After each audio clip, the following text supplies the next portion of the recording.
You are now streaming worldwide on RadioOnFire.com and the Radio on Fire app. Oh, glad to be here. Welcome back. Welcome back. Your man, Diamond K, of course. Diamond K in the morning on the all-new RadioOnFire.com. Thank you for joining me. Thank you for tuning in. Here on the program, we deliver the biggest political and trending news stories of the day with interviews and original reporting from across the country. Emanating from our studios in Baltimore and Atlanta. Show is fun, the show is upbeat, but I also want to expose what is really happening in this country and so much going on. Radio on Fire gives you the American story from Black voices. New episodes of the program drop daily, 8 a.m.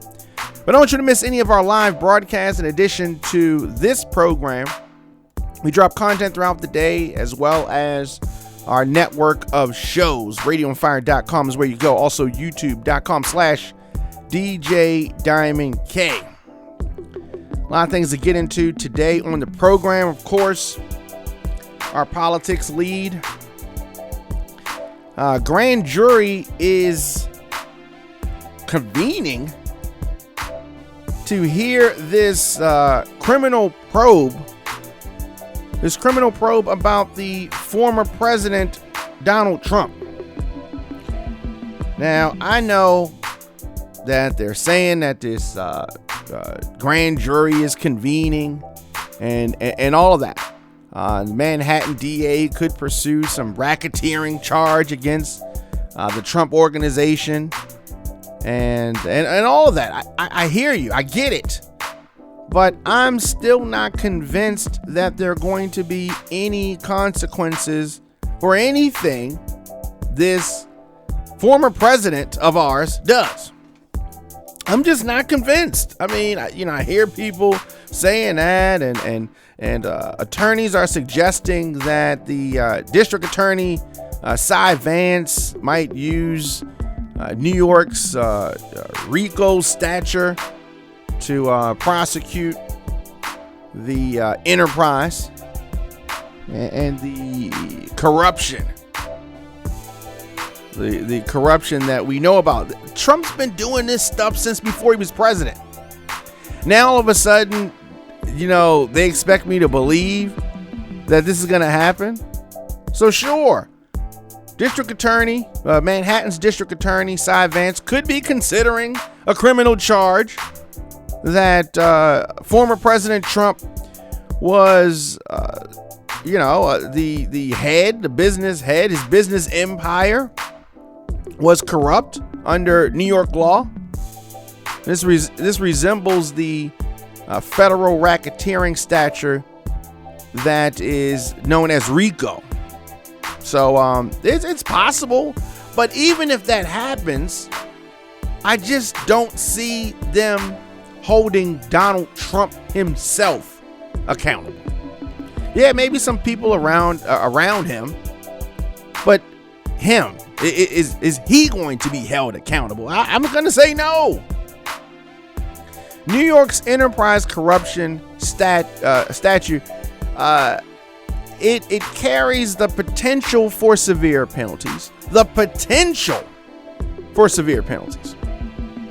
And it can be applied in money-making businesses alleged to have repeatedly engaged in some criminal activity as a way for them to make money. All of that stuff is something that I'm sure they're probably thinking about. I mean, what self-respecting state, white-collar prosecutor would not be considering the enterprise corruption charge? That's something that they had to be considering. A lot of times they actually call this Little RICO. And it can be invoked with proof of as few as 3 crimes involving a business or other enterprise and carry a prison term of up to 25 years, along with a mandatory minimum of 1 to 3 years in prison. I mean, they're saying this stuff. They're thinking about this stuff. They are bringing out a grand jury and all that stuff, and he's still not going to be held accountable. The last time that they were prosecuting him for stuff, I mean, Trump University, right? I mean, what happens? Nothing. I mean, a fine. He pays a fine, $25 million, I think that's what it was. Yeah, he pays a fine, and then he just moves on to the next gaff, moves on to the next scheme, moves on to the next scam. Right? That's what happens.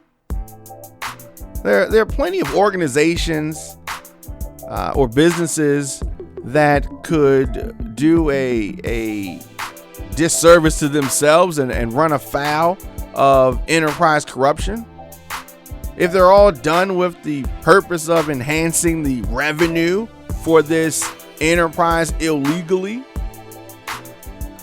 It's an umbrella everything else can fit under. Despite all of this, I don't see it happen. I don't see them holding him accountable. Despite the series of court battles over access to his tax returns, remember that? The Trump Organization records, this has been an elusive thing itself. No charges have been filed against the Trump Organization. They're just investigating them. So I don't want people to get too excited about this. The Trump Organization, Donald Trump, no charges filed against anybody. They're trying to get somebody to flip because they probably don't have that much stuff. They're just looking at stuff.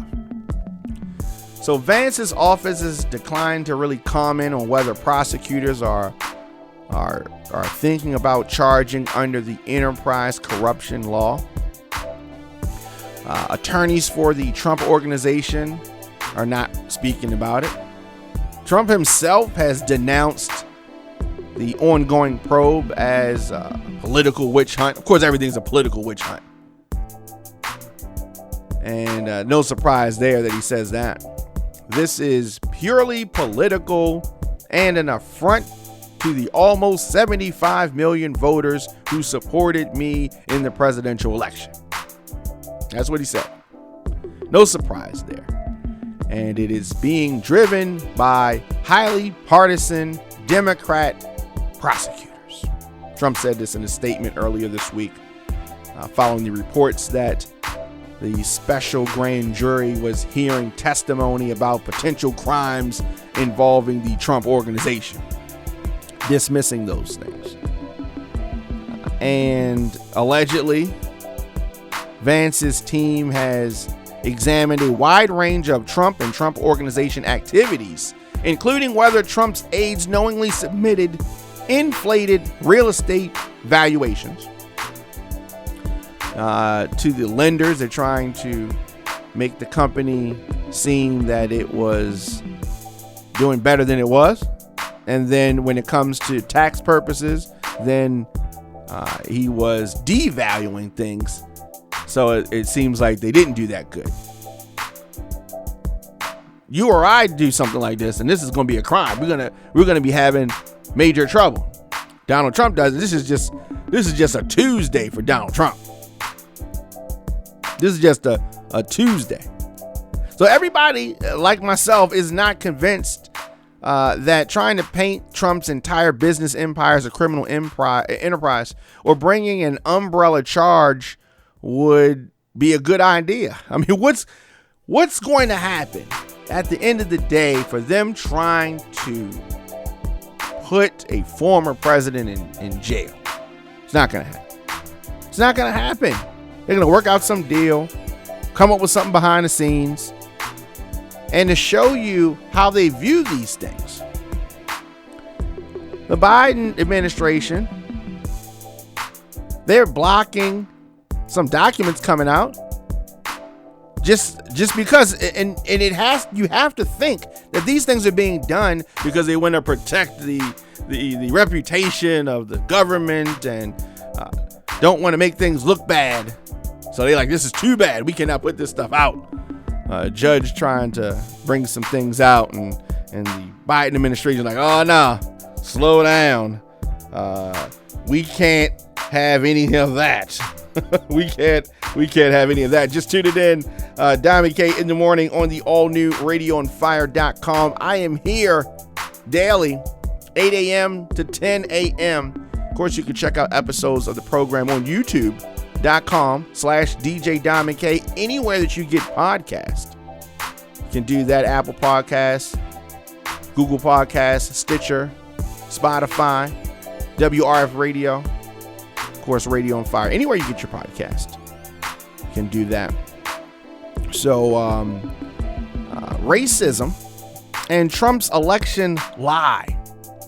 The big lie is what they're calling it. The majority of Republicans are living in some kind of a fantasy world that has been built around this big lie. And it is a lie. Some Republicans don't embrace it, but it is a lie. And Trump's lie is bigger than just the stolen election. The stolen election. It is deeply rooted in this desire to control, manipulate, reshape our elections and our election systems. I've talked about it often, this big lie that the GOP's the one and only truth. If the election doesn't go the way that you want it to go, then you just dispute it and you try to overturn it. Is that where this country is heading? Is this the lasting legacy of former President Trump? Liz Cheney, not going to make any excuses for her. Now, I politically disagree with her, but her downfall in the Republican Party shows that the Republicans are a threat to democracy. And it's getting worse. They're getting worse.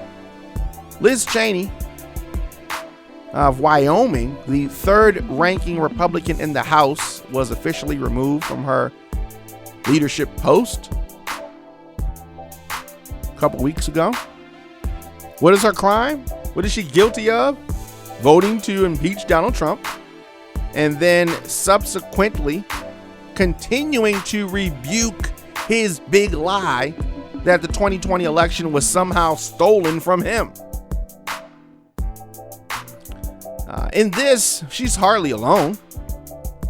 At the national and state level, Republicans who challenge Trump's big lie, whether we're talking about Senator Mitt Romney of Utah, all the way down to a member of the Michigan State Board of Canvassers, has been either formally punished or publicly rebuked, given the gas face, as they used to say back in the 90s, right? A little bit more than that. So this is the direction that Republicans are heading in. And this spells disaster for future elections. Disaster. Remaining in Republicans' good graces requires that elected officials either actively embrace lies about the 2020 election or at least refuse to comment on them. No comment, I want to make sure that Republicans and Democrats and independents hear me and hear me clearly. The Republicans are selling you some kind of a joke that, I mean, understand this. You lost the president race. You lost in the House. You lost in the Senate. I don't want to hear this. Well, we did better than what you thought. You still lost. You still lost.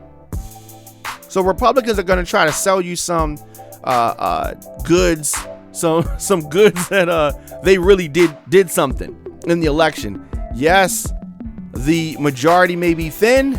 It may be something that is not as wide as it has been at different points in times, but you still lost. you do not have the majority. Republicans are the minority. Democrats need to stop trying to make deals with them. You want to make a deal, Republicans, then come with some stuff. Otherwise, understand that you are in the minority. This is a mindset thing. And for all Joe Biden has been doing, what I wish that he would stop doing is trying to be so bipartisan. They want to be bipartisan, that's fine, but stop with the bending down and coming to the minority. The minority needs to come to you. The minority needs to come to you. If the shoe was on the other foot, I'm telling you, Republicans would not be, we need to have something bipartisan so we can. No, they wouldn't. They didn't do it before when Trump was there. And they wouldn't do it.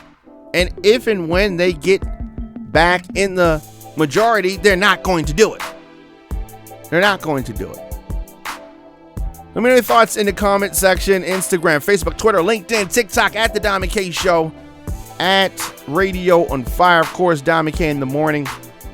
And as always, you can check us out anywhere you get your podcasts, or simply go to radioonfire.com. Subscribe to us on youtube.com/DJ Diamond K.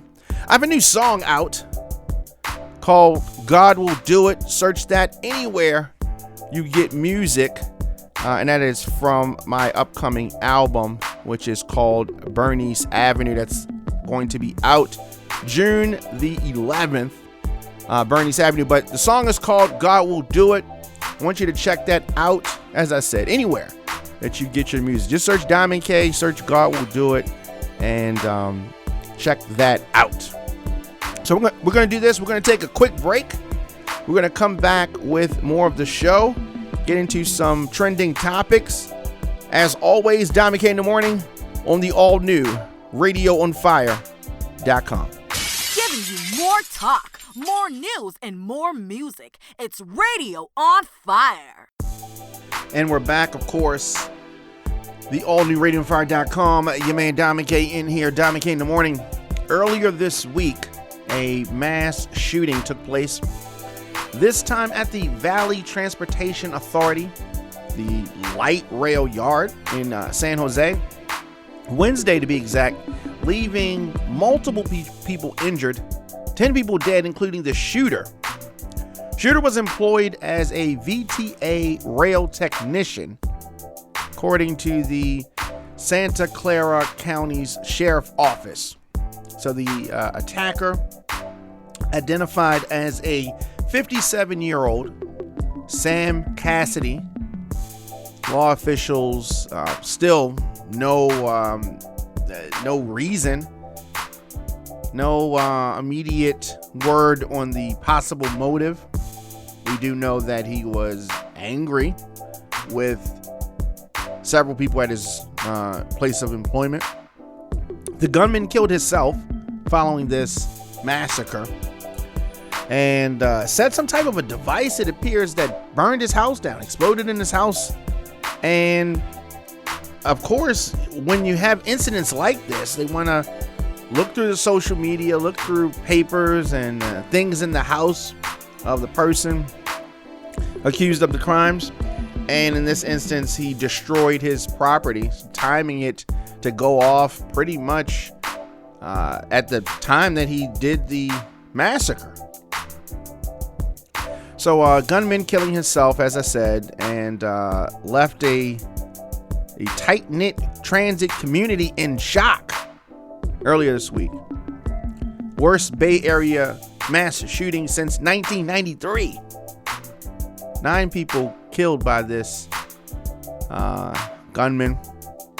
So Wednesday evening, the coroner's office identified the victims. The ages range from 29 to 63 years old. One of the men died late Wednesday at the hospital. And just a sad situation here. It has been reported that he had some type of bipolar and anger issues and several things going on. Three weapons he had, and Just no words that can describe the heartache that the family is going through. 9 families feeling the same sense of loss. Entire community in mourning as well. It's just a sad situation. Multiple guns recovered from the scene. None of them were ghost guns. And as I said, a suspicious fire broke out that morning shortly before the mass shootings happened. And law enforcement, investigators, and vehicles lined the streets in front of his home through the afternoon. There were reports of gasoline and ammunition found throughout the house. Another workplace shooting. Definitely our thoughts and prayers, sending love and strength to the families of this horrible tragedy. Governor Gavin Newsom traveled to the VTA rail yard in San Jose earlier this week, just about 7 hours after this mass shooting was carried out. So horrible tragedy. Let us know your thoughts in the comment section. Instagram, Facebook, Twitter, LinkedIn, TikTok, at The Dominic K Show, at Radio on Fire. And of course, you miss any episodes of our programs, RadioOnFire.com is where you go. And here on the program, we deliver the biggest political and trending news stories of the day. And another story that I want to get into is I know many people feel different ways about Bill Cosby. So Bill Cosby, as we know, in prison and has been in prison for some time now.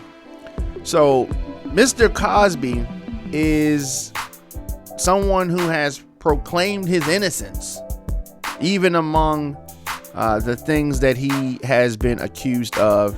He proclaims his innocence. So his petition for parole has been denied. And it has been denied after he refuses sex offender therapy. And I said that he thinks that he's innocent. So it's almost like this sex offender's therapy would be admitting his guilt. So his petition to be released from a 10-year prison sentence for aggravated indecent assault was denied by the Pennsylvania Parole Board on Thursday. So the parole board cited the disgraced comedian's refusal to participate in this therapy program that they have for sex offenders. And they said that is the reason for their decision. So the parole board's decision was posted on Cosby's Instagram page, where his spokesman claimed that the decision was not a surprise to Cosby or his legal team. The news that the actor and comedian Bill Cosby's parole has been denied by the Pennsylvania State Parole Board is not a surprise to Mr. Cosby, his family, his friends, or his legal team, the statement read. It was brought to our attention by Mr. Cosby that over the past months, members of the Pennsylvania State Parole Board had met with him and emphatically stated if he did not participate in the sexual violent predator courses that his parole would be denied. Cosby is 83 years old and was set to be eligible for parole on September 25th after completing the 3-year minimum of his sentence. In addition to completing the sexual violent predator therapy, Cosby must also maintain a clear conduct record and create a parole release plan. In a statement, Cosby also maintained his innocence, as I said, and remained hopeful that his conviction would be vacated or that he would receive a new trial.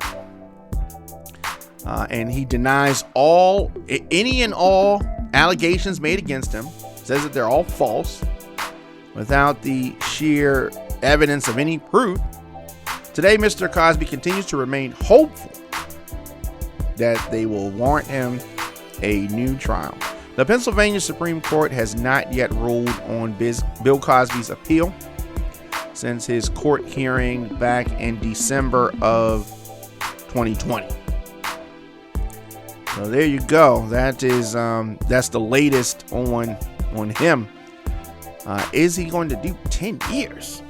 He'd be 90 years old by the time he got out. I don't know. I don't know how this is going to play out. Definitely don't know how this is going to play out.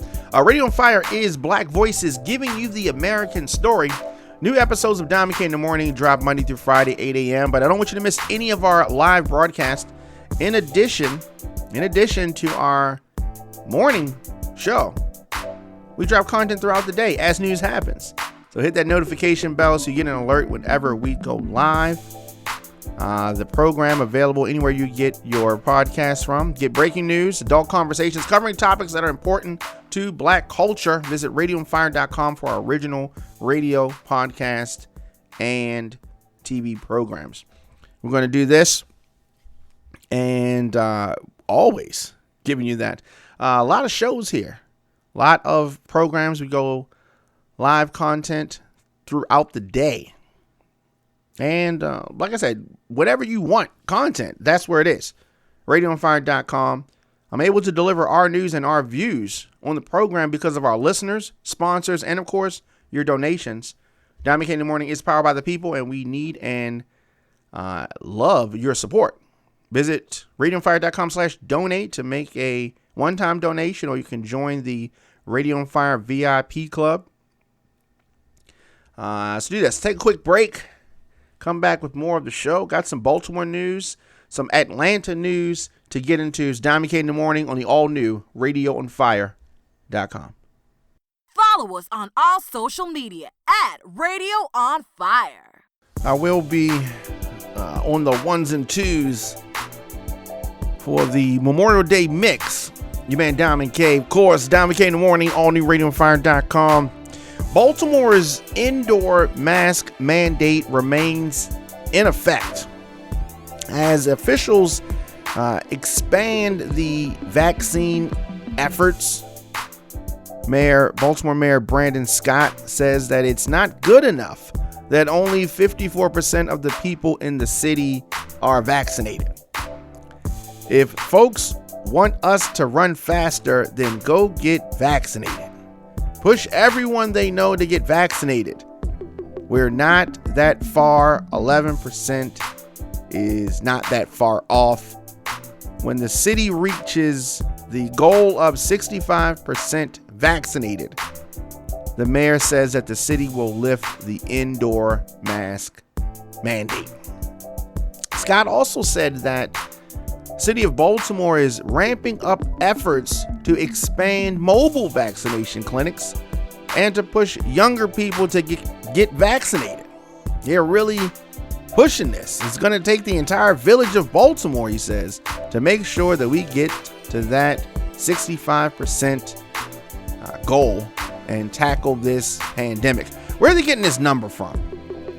They just arbitrarily, we need 65% here and other places. This leads to the confusion. There's no, people just come up with arbitrary numbers out the clear blue sky. So it continues. I don't have a problem with structure, but there is no structure here. I mean, across the country, everyone's doing their own thing. It's a free for all. just no type of nothing. Some people mad that he's pushing the vaccine. Others saying he's not pushing the vaccine enough. It is chaos as far as I'm concerned. Complete and utter chaos. And if you look at Atlanta and the state of Georgia, Governor Kemp is set to sign an order to stop mask mandates in public schools in Georgia. Will masks be required in schools this fall?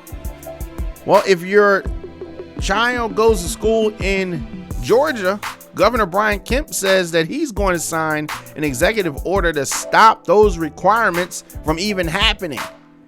The debate over mask requirements in schools has been raging in almost every school district in Georgia. And this order that Brian Kemp is going to sign is going to prevent Georgia's public schools from implementing mask mandates when schools resume this fall. And I frequently said this about Georgia. Georgia never really shut down. Georgia and Florida was like, whatever. And that's why I'm talking about other places that we need 65% or this or that. It's just all arbitrary. Everything everybody's doing is arbitrary, just whatever, and the Governor Kemp weighed in earlier this week on one of his favorite spots to go, Fox News, saying that he intends to sign the order most likely on Friday. So today. And we're not going to have a mask mandate for our kids. Teachers have had the ability to get vaccinated, Kemp said. Certainly, it doesn't keep anyone from wearing a mask. If parents want their kids to wear a mask or teachers want to wear a mask, they can certainly do that. So his order is going to not make it mandatory. So there is that. It's not going to make it mandatory. Where do you stand with this? Do you want it to be mandatory? I think people can do what they want to do. I'm wearing a mask, right? I'm wearing a mask, but of course, anybody can do what they want to do, and I think that at the end of the day, that's what it's going to come down to. Some folks are going to do it, some folks are not, and that's fine. Also, staying here in Georgia, DeKalb County Courthouse was evacuated over a possible explosive device yesterday. None was found, but the evacuation of this possible explosive device, the notification came around 11:30 a.m. yesterday.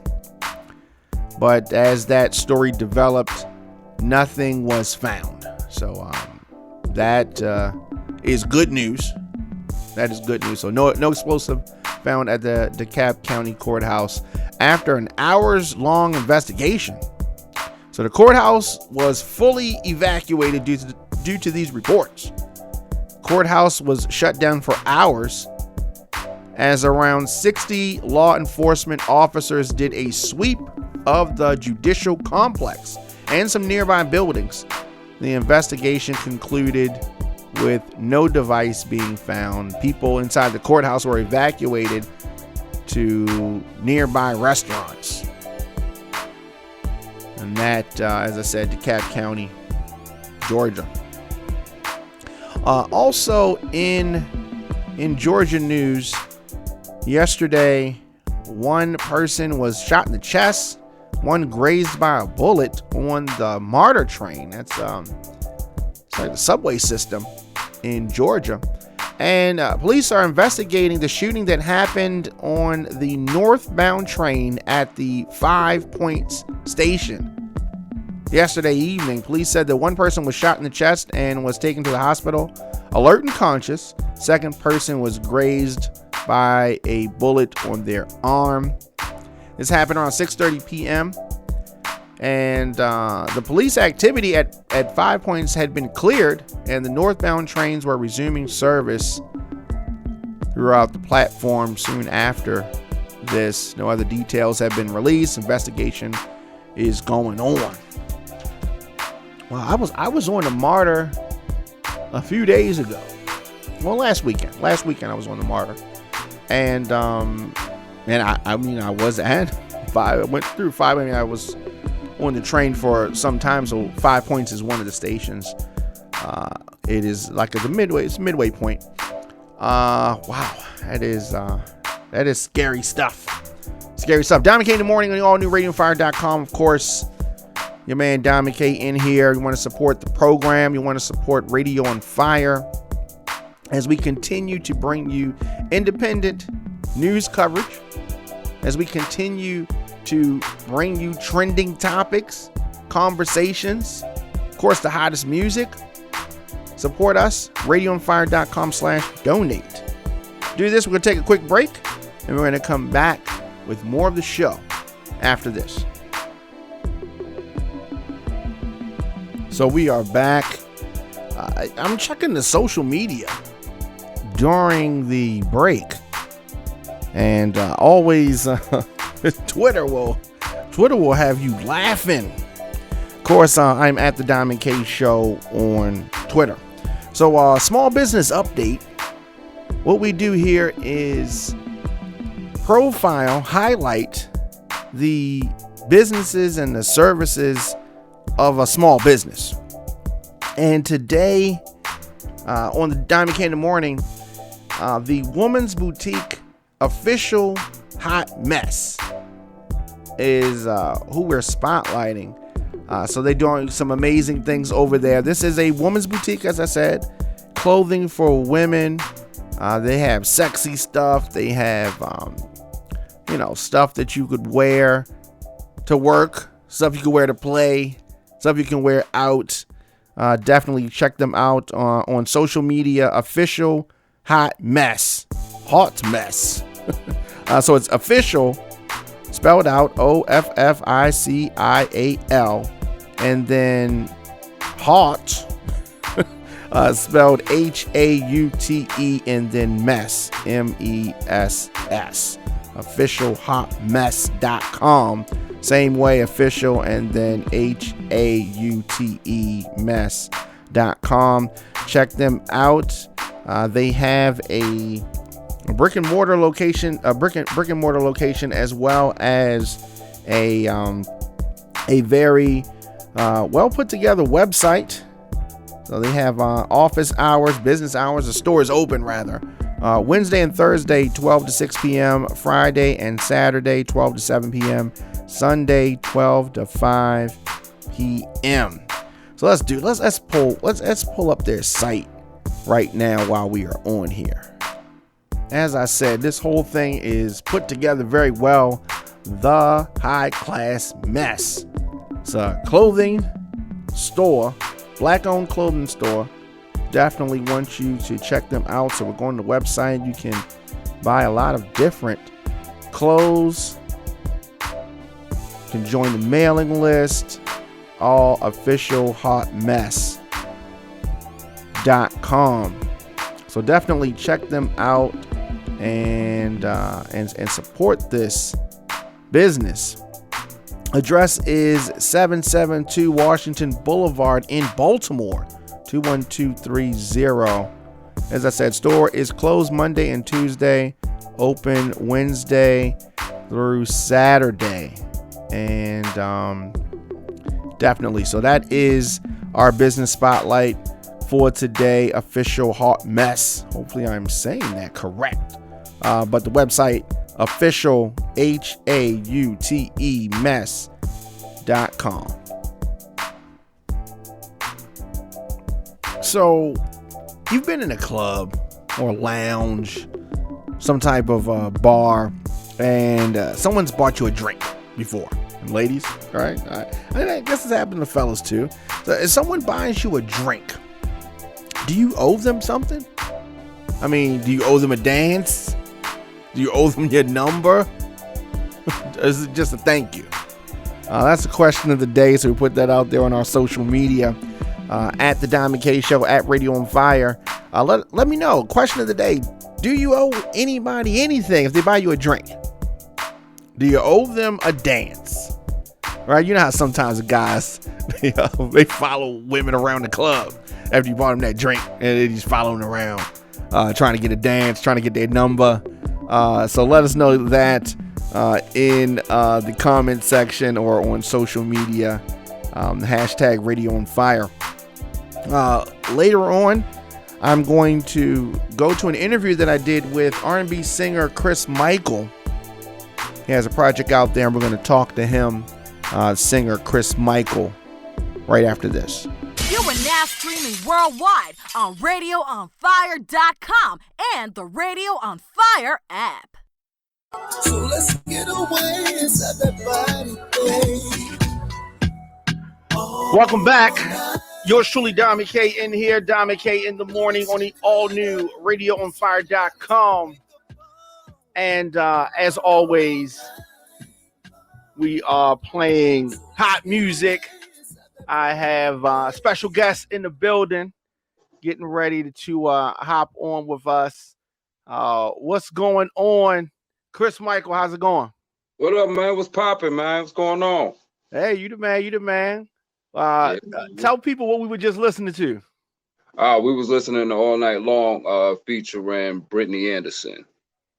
That's what's up. That's what's up. It's probably going to be like the second single off the EP, but we'll see. We'll see. Yeah, maybe it is. Maybe, you know. So how do you make a decision like that?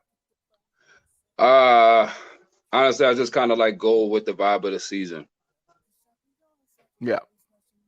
So you kind of just let nature decide. Yeah, I let nature decide. Plus, you know, I DJ too, so I kind of see, you know, what everybody feeling when I get, you know what I'm saying, to the club or whatever. Yeah, yeah. So for those that don't know you, please introduce yourself and who you are and what you do. Yeah. What up, y'all? My name is Chris Michael, the godson of hip hop and R&B. I started out as a choreographer. I used to dance on MTV, and then I did a couple of videos with Junior Mafia and Queen Latifah. And fast forward, at about 18 years old, I moved to Baltimore, Maryland, and I met Little Mo, and then I ended up choreographing for her. And from then on, I always knew I wanted to do something on stage besides dance and be a choreographer. I always could write. So I ended up getting into writing with one of my peoples and didn't even realize I could sing. So he took me under his wing, and that's how Chris Michael was born. Yeah. So I guess let's go back to the beginning. So where did you grow up? Oh, I grew up in New York, in the Bronx. Mm-hmm. And so, as far as your earliest musical memories, what are your earliest musical memories? My mom playing a lot of Patti LaBelle on Sundays. A lot of gospel music growing up. But my earliest like real memory was my brother. I don't know, I might have been 5 or something, and he was playing Nas. So I think that was kind of like my real introductory into to like hip hop, into music.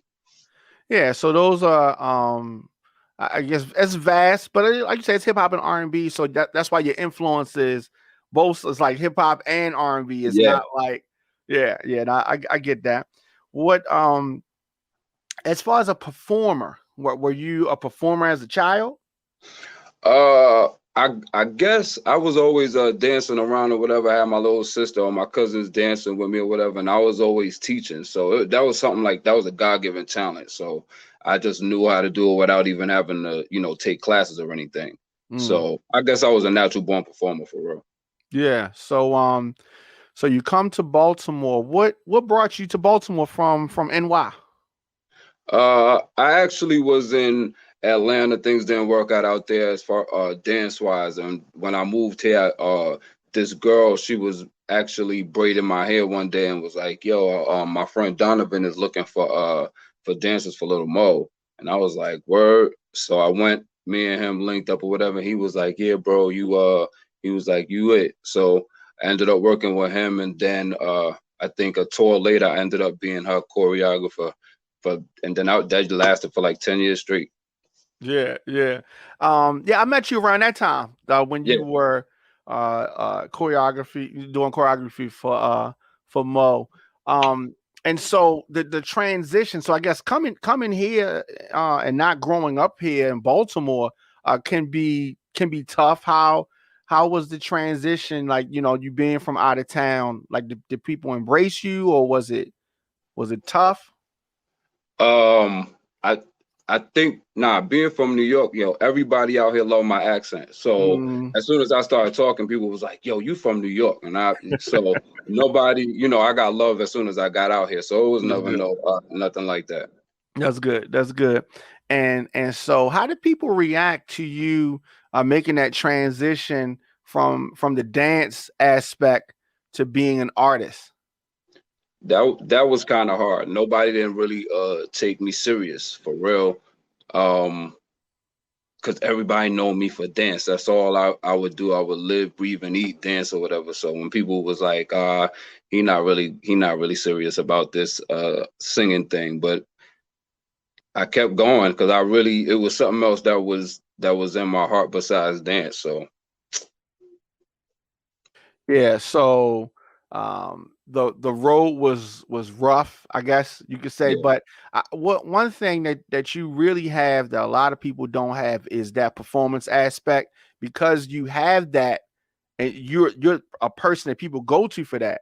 You know what I mean? It's like you don't really have to. You can collab, I assume, with other people, but your stage shows got to be crazy because yeah, you already have that entertainment aspect within. yeah. But I kind of like pride myself on those type of things.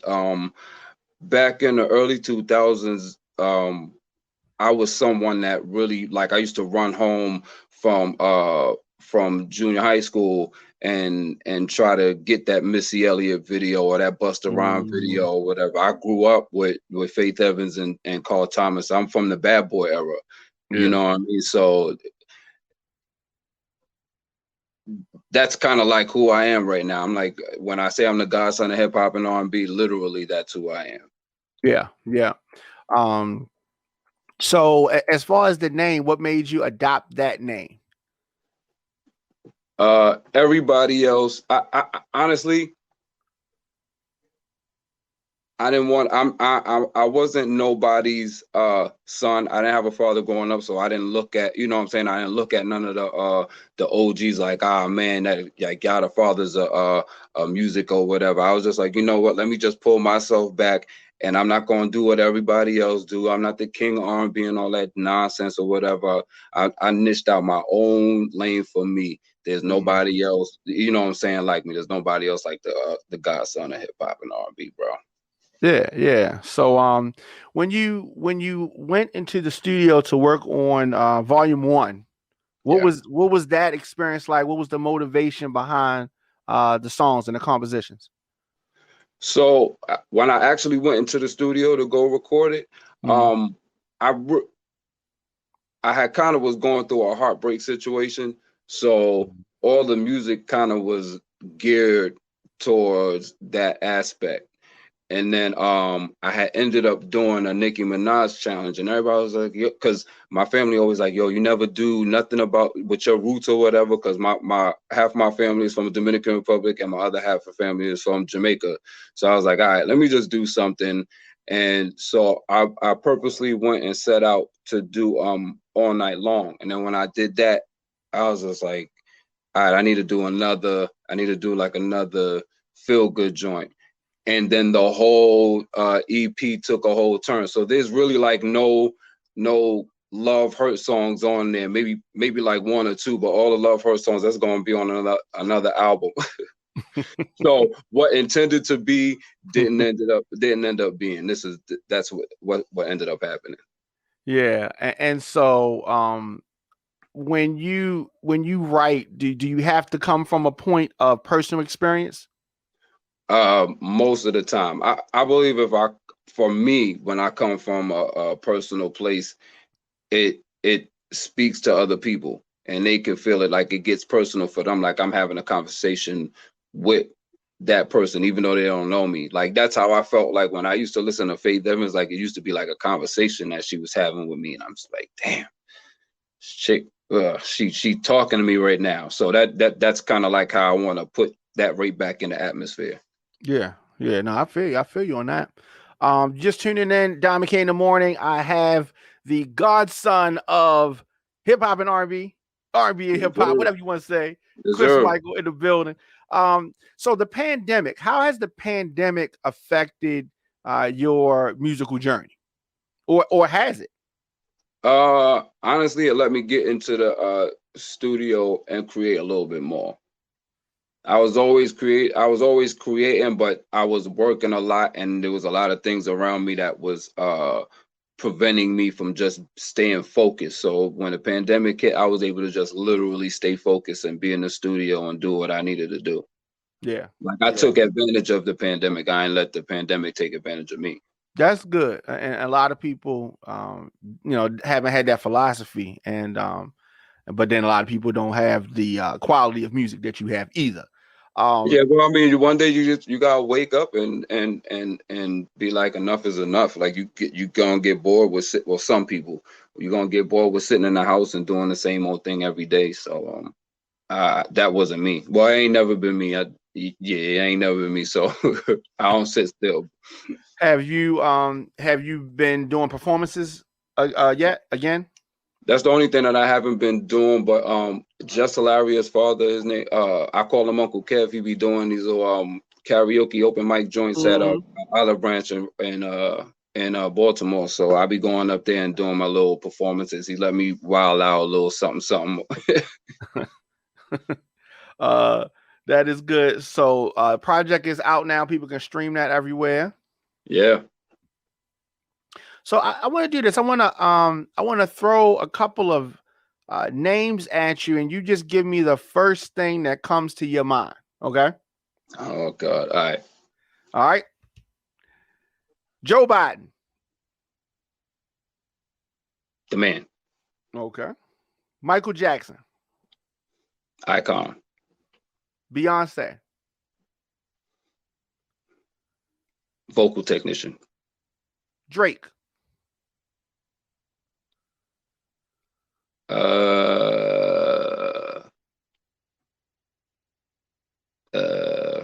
I don't. Yeah, come back to that. Answer. Is an answer. Okay. Yeah, come back to that one. Jay-Z. One of the kings of rap. Chris Brown.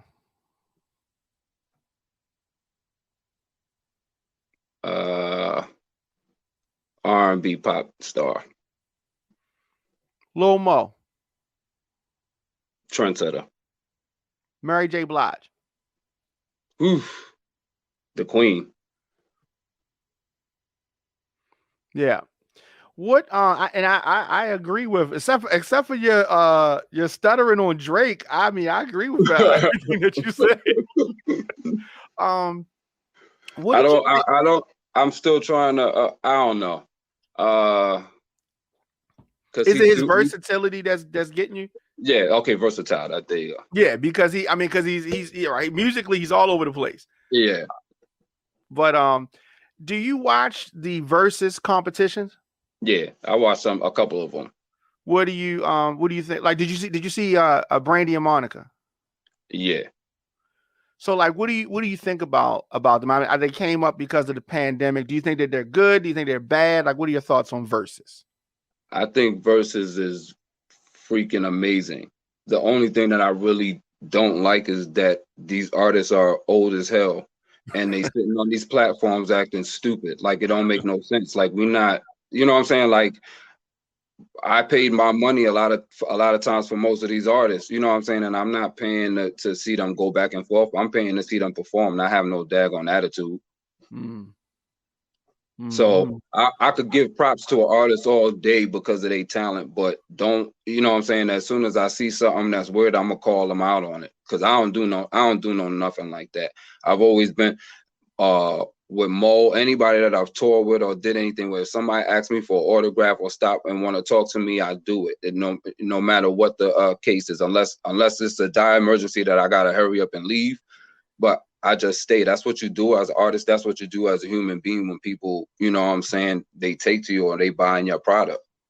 Yeah. And don't get Hollywood and all of that, or take for granted the people's, admiration. Yeah.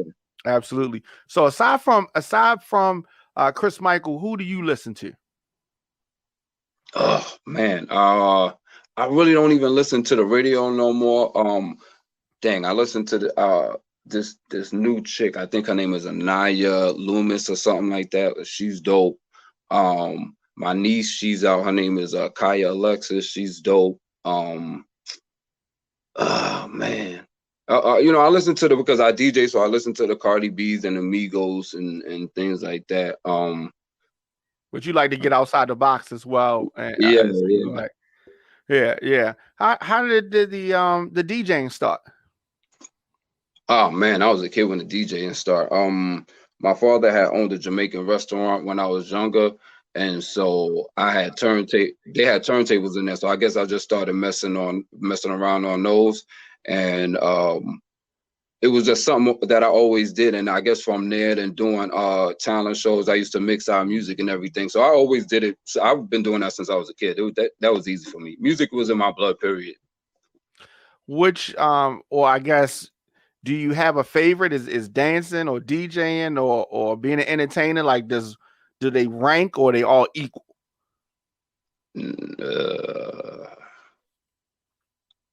Uh, that's a hard question because when I get behind a turn, no, that's not a hard question because sometimes I get behind the turntables and people can make you feel like you don't even want to be at the, you know what I'm saying? So, Definitely. but there's times when I get there, get to a party, and bro, like it's like people just want to hear what you playing. They don't want to hear the same old mess, you know what I'm saying, that they hear on the radio, and they having a good time. And then by the end of the night, I'm back there sweating and dancing, and everybody's around like, yo, like the DJ, we need him again. So, you know what I'm saying? When I get those feelings, it's just like, yo, this is the best feeling in the world. Definitely. But then, you know what I'm saying, when I get on the stage, I think singing is probably like the best feeling that I get. Honestly, Yeah. that's probably the one. Yeah. Do you still get stage fright? I honestly, since the pandemic, I didn't perform for a whole year. So the first couple of times that I went out to the open mic, I was nervous, but I've gotten out of it. Yeah. Yeah. Yeah, it's I always am interested to how people like handle stage fright or whatever. Some people don't even admit that they have stage fright. I think everybody gets stage fright. It's Oh just yeah, in, how you handle it, and because you don't know all the time how the crowd is going to receive you. yeah, yeah, And so it's always that. But I like how you say you push through it and you get through it. So it's yeah. just one of them things. And once I get like the first couple of notes out, I'm kind of like fine. Even whether people are paying attention or not, I'm good. How active are you on social media? I'm pretty active, pretty active. Yeah. Do you like this digital age, or do you miss yesterday with CDs and all that kind of stuff?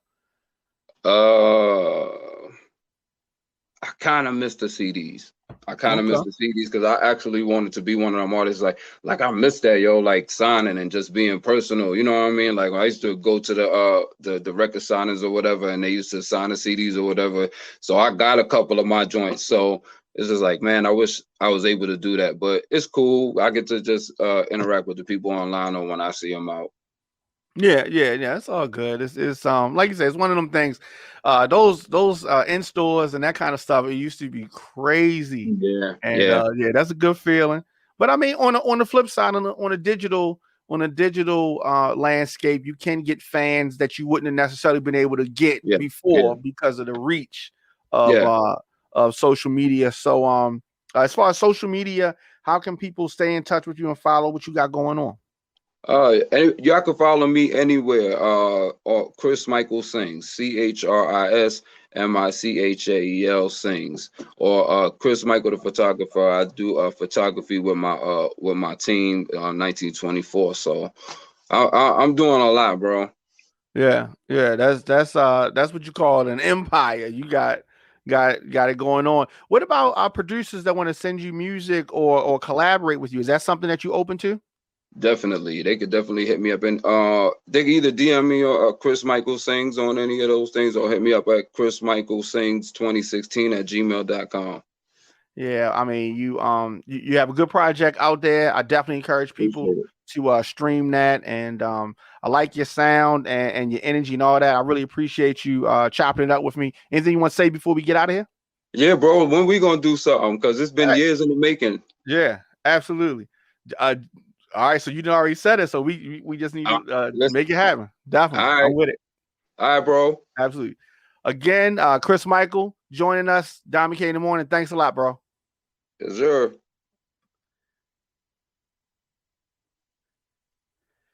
And of course, your man Diamond K. That was Chris Michael. And as I said, Volume 1 is available now. People need to check that out. He's got a lot of heat on there.